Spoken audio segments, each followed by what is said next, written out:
성경 말씀 신약성경 마태복음 7장 13절과 14절입니다. 마태복음 7장 13절과 14절입니다. 좁은 문으로 들어가라. 멸망으로 인도하는 문은 크고 그 길이 넓어 그리로 들어가는 자가 많고 생명으로 인도하는 문은 좁고 길이 협착하여 찾는 자가 적음이라. 아멘. 호산나 찬양대 찬양이 있겠습니다.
아멘. 거리를 말할 때 보통 두 가지의 개념을 쓴다고 합니다. 하나는 물리적인 거리, 또 하나는 시간적인 거리가 있다고 합니다. 물리적인 거리란 말 그대로 10km, 20km, 30km 그런 어떤 측정 가능한 거리겠죠, 그죠? 여기서 남하까지 대충 계산해 보니까 한 8km가 조금 더 된단 말이에요. 근데 시간적인 거리란 1시간, 2시간 그런 어떤 시간으로서의 거리를 측정하는 겁니다. 옛날 같은 경우는 뭐 차가 없을 때에는 얼마든지 그 거리에 따라서 시간이 비례하게 되어져 있습니다. 그죠? 도로에 차가 없으면 정속도로만 달리면 정해진 대로 뭐 100km로 달리면 1시간 만에 갈 수 있을 것이고, 그런데 오늘날처럼 많은 차들이 교통체증이 생기고 하게 되어지면은 이 거리란 물리적인 거리란 별 의미가 없죠. 여기서 기차를 타고 KTX 타고 서울까지 가면은 300km가 조금 넘습니다. 그런데 KTX 타면은 거의 2시간 반 만에 가버린단 말이에요. 그죠? 300km라고 하는 긴 거리지만 2시간 반 만에 갈 수가 있는 정말 좋은 세상이죠. 그런데 여기 지금 남학에 계신 분들이 이제 교회에 오려고 하는데 교통체증이 꽉 차가지고 차에 막 꿈쩍을 못하고 있을 때 비록 8km밖에 되지 않지만 만약에 교회까지 오는데 1시간씩 걸린다면 거리가 먼 거죠. 똑같은 거리일지라도 거기에 차들이 많냐 적냐에 따라 가지고 교통체증이 있냐 없냐에 따라 가지고 사실은 이 거리라고 하는 것이 달라져 버린단 말이에요. 그래서 요즘에는 이 거리라는 개념을 시간의 거리로 많이 생각을 한답니다. 내비게이션 같은 경우도 딱 치면은 몇 킬로 이것보다 몇 시간 걸린다가 딱 뜨잖아 이거죠. 이것은 단순하게 교통만의 문제가 아닙니다. 우리가 살아가고 있는 인생, 삶이라고 하는 길도 그렇지 않을까 싶습니다. 우리가 계획하고 뜻하는 일들이 아무 장애가 없다고 한다면은 우리의 인생길은 말 그대로 고속도로죠. 쭉쭉 그냥 형통의 길로 나아갈 수 있더라는 거예요. 그러나 여기저기 지금 장애들이 막 놓여있게 되어질 때에 가다가도 멈추고 또 돌아가야 할 때도 있더라는 거예요. 그죠? 자, 인생을 이야기할 때에 고속도로가 맞습니까? 아니면 이런 교통체증이 많은 그런 어떤 막힌 도로가 맞습니까? 경험상 고속도로 인생은 없습니다. 내가 뜻한 대로, 내가 계획한 대로 그냥 형통하게 쭉쭉 나가는 그런 인생은 별로 없더라는 거예요. 아니, 거의 없을걸요?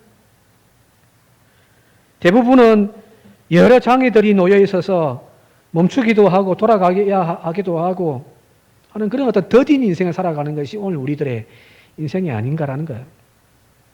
삶의 목적뿐만 아니라 인간관계도 마찬가지입니다. 인간과 인간 사이에 그 거리가 왜 그렇게 멀어져 가고 있습니까?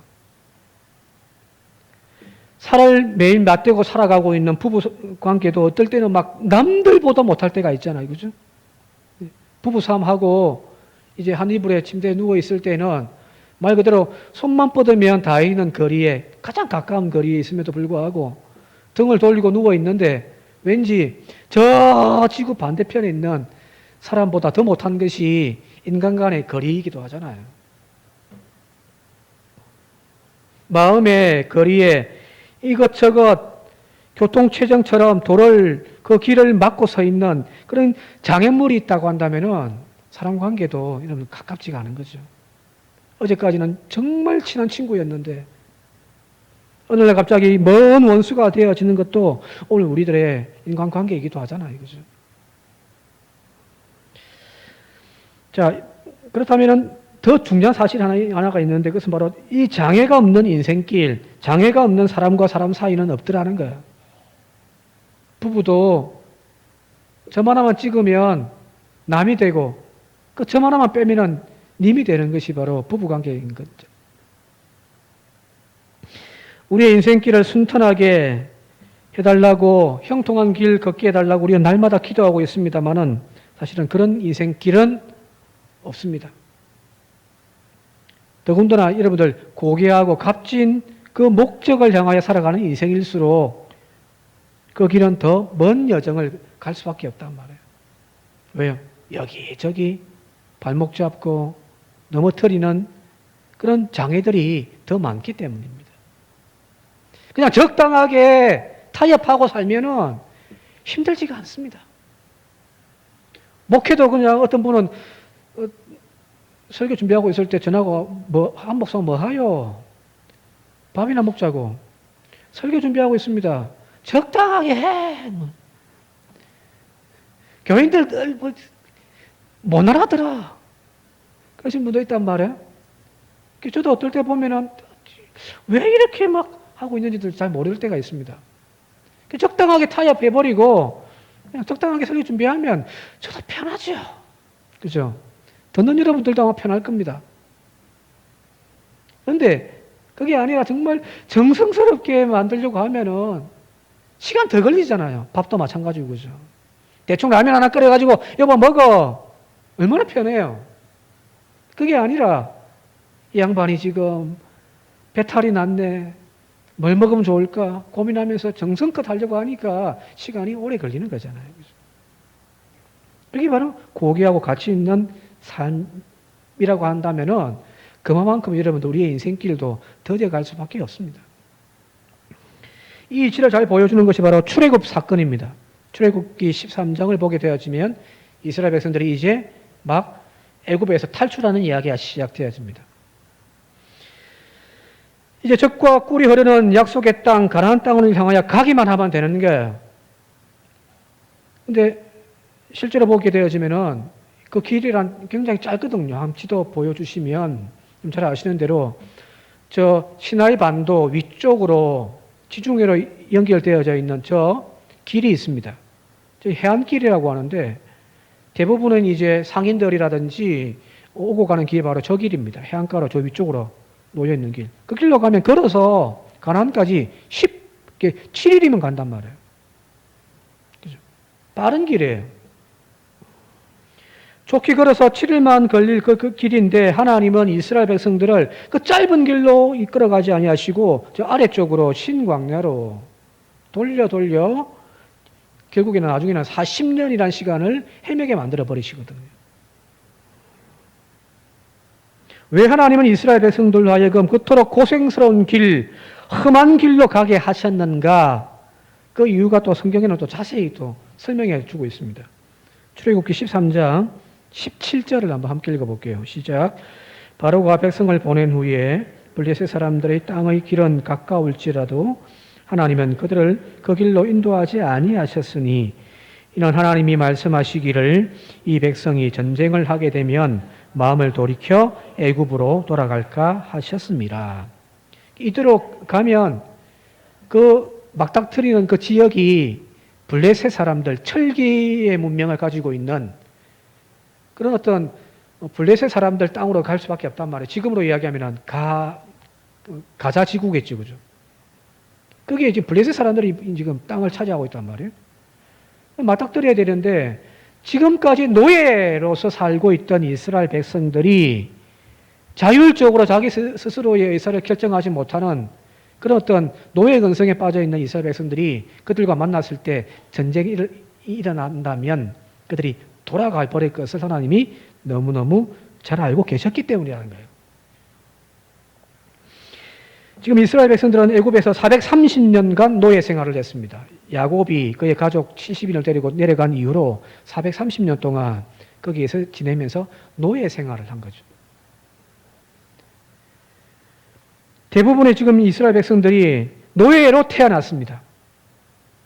그리고 노예 생활을 하면서 살아왔던 사람들입니다. 노예 생활이 길들여져 있는 사람들입니다. 자율성이 없습니다. 스스로의 힘으로 어떤 걸림돌이 있다고 한다면 그것을 자기 힘으로 어떻게 제거해 보려고 하는 그런 어떤 주체적인 의식이 없단 말이에요. 왜요? 지금까지는 명령에만 의했거든요. 그런 노예 생활에 길들여져 있는 사람들의 특징을 이 사람들이 지금 가지고 있더라는 것을 하나님이 아셨다라는 겁니다. 그래서 하나님께서 염려하셔서 돌려가게 하신 거죠. 일주일이면 갈 그 거리를 하나님은 40년 동안을 하나님은 광야로 그들을 돌리신 거죠. 자, 가나안 땅으로 가는 길, 어찌 보면은 가장 빠를 수 있는 길, 대략 일주일 만에 걸어서 간다고 한다면 하루에 20km 간다면 한 140km 정도밖에 안 되는 짧은 길이겠지만, 그러나 이스라엘 백성들이 가나안 땅까지 가는 거리는 결코 짧은 거리가 아니었잖아요. 40년이라고 하는 긴 세월을 돌아서 간 거리란 말이에요. 자, 그런 의미에서 본다고 한다면 이스라엘 광야 40년은 바로 이 애굽에서 물들어져 있던 노예의 근성을 벗어버리고 거기서부터 해방하는 훈련을 하는 시간이라고 볼 수가 있습니다. 가나안을 가는 이 물리적인 거리는 불과 일주일밖에 걸리지 않겠지만 애굽에서 익숙해져 있는 이 노예 근성을 벗어버리는 시간이 40년이 걸리더라는 거예요. 어찌 보면 험난한 거죠. 그죠? 자, 오늘 우리 모두 각자도 꿈꾸는 가난들이 다 있단 말이에요. 자기가 뜻하고 계획하는 일들. 그런데 가만히 보면 그걸 일주일 만에 도달할 수 있는 그런 짧은 거리일 수도 있습니다. 계획대로라면 우리 모두가 이미 다 부자가 되어 있어야 하는 거예요. 계획대로라면 우리는 전부 다 높은 사람들이 되어 있어야 할 겁니다. 존경받는 사람들이 다 되어야 함이 마땅하죠. 왜요? 뭐 대단한 일이라고죠. 그러나 그 가나안에 각자가 꿈꾸고 있는 그 가나안에 도달한 사람들은 그렇게 많지가 않습니다. 40년이 아니라 평생을 몸부림치고 애써도 그 꿈을 이루지 못하는 사람들도 아마 태반일 거예요. 무엇이 우리를 이렇게 붙들고 있는가? 무엇이 우리가 가나안 길로 가는 이 길목을 지금 가로막고 있는가? 그걸 해결해야 우리가 꿈꾸는 가나안으로 갈 수가 있는 거잖아요. 무조건 출애굽했다고 무조건 들어가는 것은 아니니까. 모두가 다 1등이 되겠다고 꿈꾸고 공부만 하면 다 1등이 되는 것은 아니니까요. 게으름, 나태함, 무절제, 열등감, 열악한 환경, 여러 가지가 있을 거예요. 이런 것들을 극복해내어야 우리는 내가 꿈꾸는 가나안으로 들어갈 수가 있더라는 겁니다. 자, 하나님은 이 가나안 40년을 통하여서 뭘 하셨냐면 앞서 이야기했듯이 노예 생활에 익숙했던 그들을 이제 하나님의 백성으로 바꾸어 가시는 거예요. 그래서 늘 이야기합니다마는 시내산으로 데려가셔서 1년 동안 하나님의 이 모세를 통하여 율법을 주시고 계속 하셨던 것은 뭐냐면은 이제 더 이상 바로의 명령에 의하여서 움직이는 노예가 아니라 이제 하나님의 말씀에 의하여서 살아가는 하나님의 백성을 만들어내기 위한 과정이거든요. 옛날 것들은 벗어내고 새로운 하나님의 은혜를 입는 시간들입니다. 그리고 난 다음에 가나안으로 가자라는 거예요.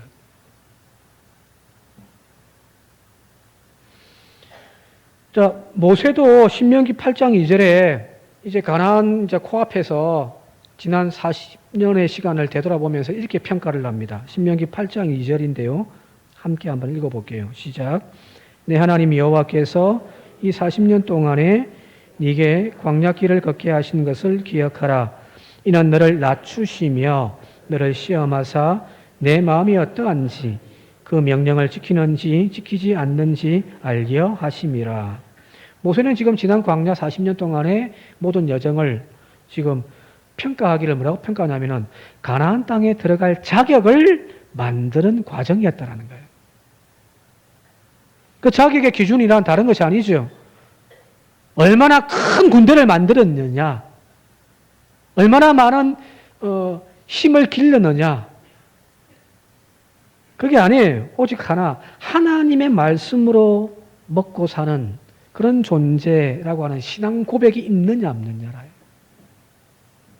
세상적인 때에 다 뺏겨내고 오직 하나님 말씀 하나 붙잡고 나아가는 거룩한 백성이 되었느냐 아니냐. 모세가 죽고 여호수아가 이제 이스라엘 백성들을 데리고 가나안 땅 정복 정쟁하러 들어가기 직전에 여리고 성 바로 앞에 길갈에다가 진을 치고 있을 때 하나님이 이스라엘 백성들에게 뭐라고 말씀하시냐면은 할례 행하라는 거예요. 전쟁 준비하라가 아니에요. 칼을 만들어라. 군사 훈련을 해라 아니에요. 할례라는 거예요. 할례라는 다른 것이 아니라 거룩한 백성의 징표잖아 이거죠. 거룩해라는 거예요. 하나님의 백성의 그 본질을 회복해라는 거거든요. 그래야 가나안 땅에 들어갈 수가 있는 거거든요. 자기 생각, 자기 주장, 자기 욕심으로 하나님 나라, 하나님의 가나안 땅으로 들어갈 수가 없단 말이에요. 그거 다 빼내야 돼. 그리고 오직 하나 붙드는 것, 하나님의 말씀에 순종하는 그 믿음 하나 가지고 이스라엘 백성들은 가나안 땅으로 들어가는 겁니다. 자기를 낮추어 하나님의 말씀을 양식으로 삼는 자만이 들어갈 수 있는 자격이 부여되는 거예요. 사람의 힘과 지혜에 의지하기보다는 하나님의 말씀으로 똘똘 무장되어 있는 그 사람만이 들어가서 블레셋 사람들과 가나안의 7 족속들과 전쟁하여 싸워서 이길 수가 있는 거거든요. 자, 그렇다면 오늘 우리의 신앙생활은 뭘까요? 우리의 인생은요? 남들 가지고 있는 그런 조건들 다 챙기면서 스펙 쌓는 그 인생이 성공으로 나가는 것이 아니라 하나님의 말씀에 충만한 삶을 살아가고자 다짐하는 그 믿음입니다. 그게 하나님이 약속하신 가나안 땅에 들어갈 수 있는 자격입니다. 오늘 여기 주님도 말씀하시기를, 오늘 말씀 한번 읽었습니다만 다시 한번 읽어볼게요. 13장 13절 14절 함께 한번 읽어보겠습니다. 시작. 좁은 문으로 들어가라. 멸망으로 인도하는 문은 크고 그 길이 넓어 거리로 들어가는 자가 많고 생명으로 인도하는 문은 좁고 길이 협착하여 찾는 자가 많음이라. 하나님의 백성들이, 하나님의 자녀들이여 좁은 문으로 좁은 길로 가라는 거예요. 우리의 신앙, 우리의 인생길은 좁은 길로 걷는 사람들입니다. 멸망길이 아닌 생명길, 그 길은 좁습니다. 천국 가는 길은 여러분 대로, 넓은 대로가 아니라 좁은 길이에요. 좁고 좁기에 이 길을 걷기 위해서는 여러분들 버려야 할 것들이 너무너무 많습니다. 이것저것 다 쟁이고 쌓아가지고 큰 트럭 싣고서 가는 길이 아닙니다. 그런 큰 차들은 들어볼 수 없는 길이에요. 자기 주장, 자기 생각, 자기 소유, 자기 욕망, 그것 가지고 갈 수 없는 길입니다. 성지순례 가면 베들레헴이라고 하는 그 동네, 그 예루살렘에서 거의 8km밖에 안 떨어지지 않는 베들레헴의 동네, 예수님이 나시기도 하고 다윗의 동네, 그 베들레헴에 가면은 예수님 탄생 교회가 있습니다. 근데 거기 가면 유명한 문이 하나 있는데, 그림 잠시 좀 보여주시면은 저기 왼쪽에 보시면은 그 경손의 문이라고 하는 문이 있습니다. 이 교회에 들어가는 입구예요. 지금 사람들이 허리를 숙여 겨우 들어가는, 높이가 한 1m 20 정도밖에 안 됩니다. 너무 낮죠, 그죠? 거기에 들어가려고 하는 사람들은 다 허리를 숙이고 들어가야 돼요. 그래서 그 문의 이름이 겸손의 문입니다. 근데 원래 이 교회 건물의 문이 저렇게 작았냐? 아니었어요. 저기 보시면은 오른쪽에 이렇게 아치형으로 되어 있잖아요, 그죠? 노란색으로 이렇게 표시되어 있는데, 아치형으로 되어 있는데, 그게 원래 문입니다. 원래보다 더, 이제 이전에 처음에 문은 더 위에 보면 크게 있는데, 이제, 나중에 다시 문을 만드는 것이 저 아치형까지의 문입니다. 높아요. 일반인들이 얼마든지 들어갈 수 있는, 보통 우리 저 정도의 문 높이가 될 거예요. 그런데 왜 저걸 벽을 막아버리고 저렇게 불편하게 조그마한 문을 만들었냐면은, 이 팔레스타인 땅에 무슬림들이 이제 전쟁이 일어나가지고 600년경에 쳐들어온 거예요. 이 지역을 장악한 겁니다. 근데 그 무슬림 장군이 군대를 끌고 여기까지 왔다가 이제 그 교회를 방문했는데 말을 타고 왔겠죠. 장군이니까.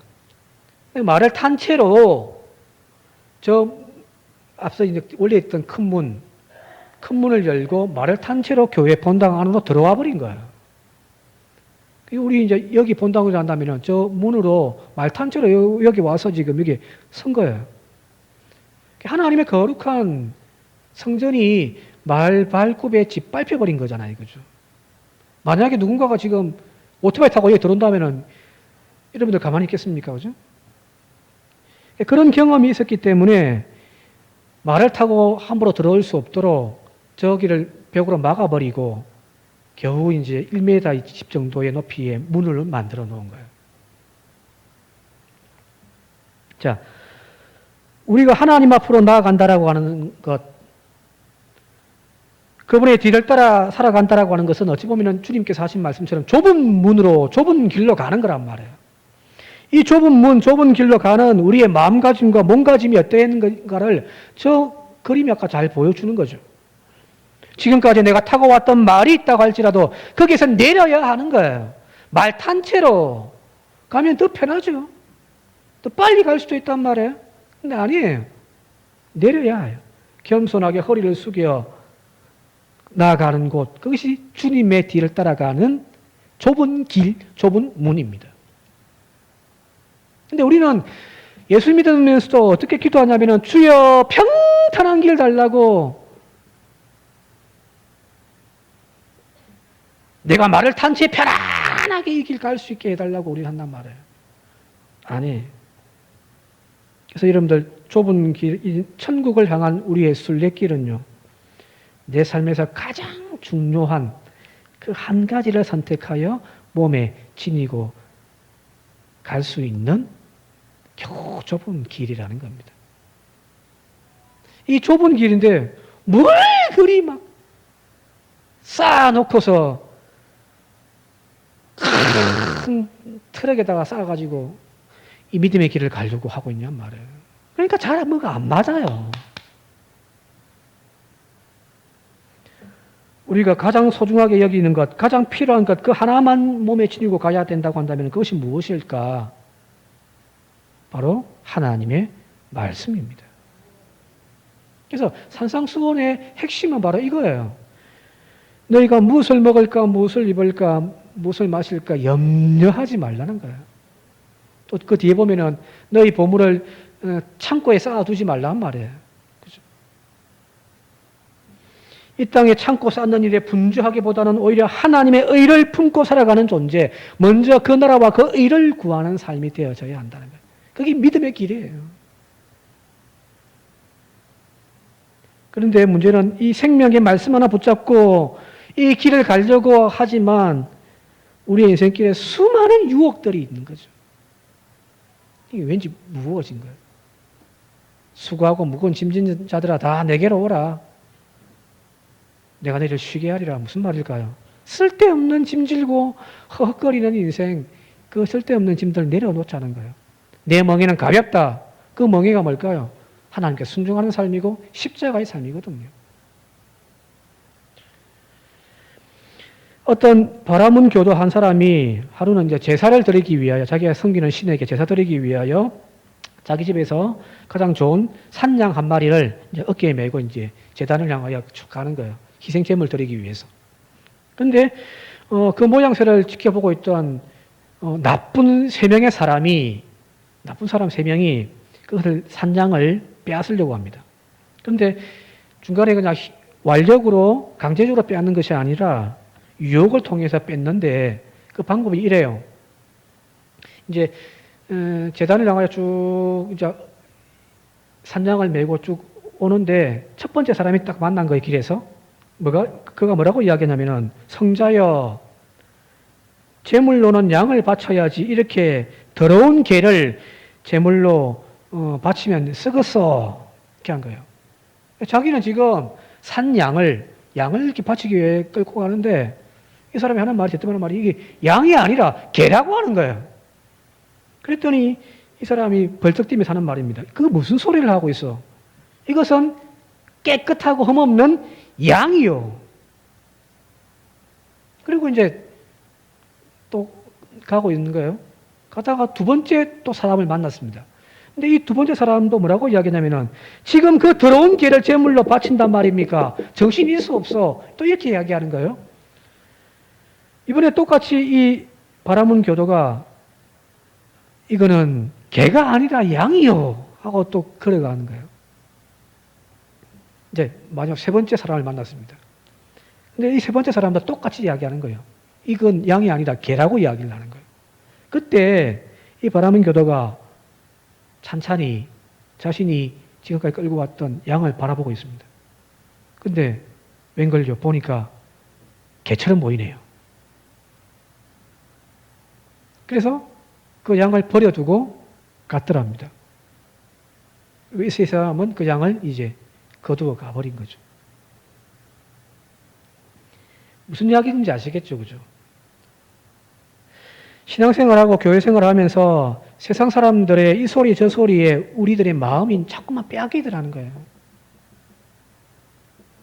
하나님 말씀을 듣지 못하도록 하는, 하나님 말씀 하나 붙잡고 이게 믿음으로 나아가려고 하는데 이 소리 저 소리를 하니까 불안해지는 거죠. 이거 저거 지금 채우고 있습니다.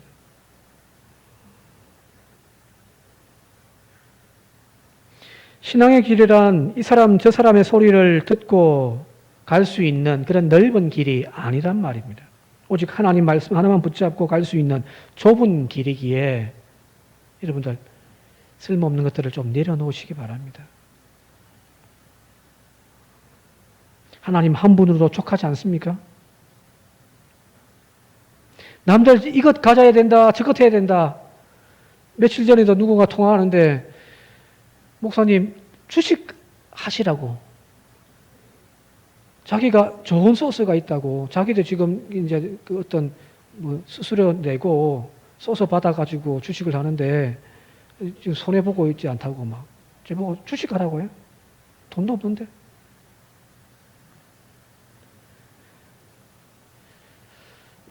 남들은 뭐 이런 부동산 사놓으면은 막 이제 뭐 부자 된다 막 여러 소리가 있어요. 저희 남동생도 형 청약 막 저축 많이 들어가지고 막 여기 청약해라고.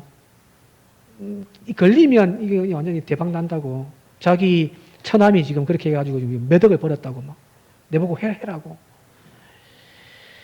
안 한다. 돈도 없다. 세상 사람들이 이것 한다고 하니까 우리의 마음도 솔깃해진단 말이에요. 저것 한다고 하니까 우리도 절로 또 가야 될 것처럼 생각되어진단 말이에요. 안 하면 나는 바보 같고 그죠.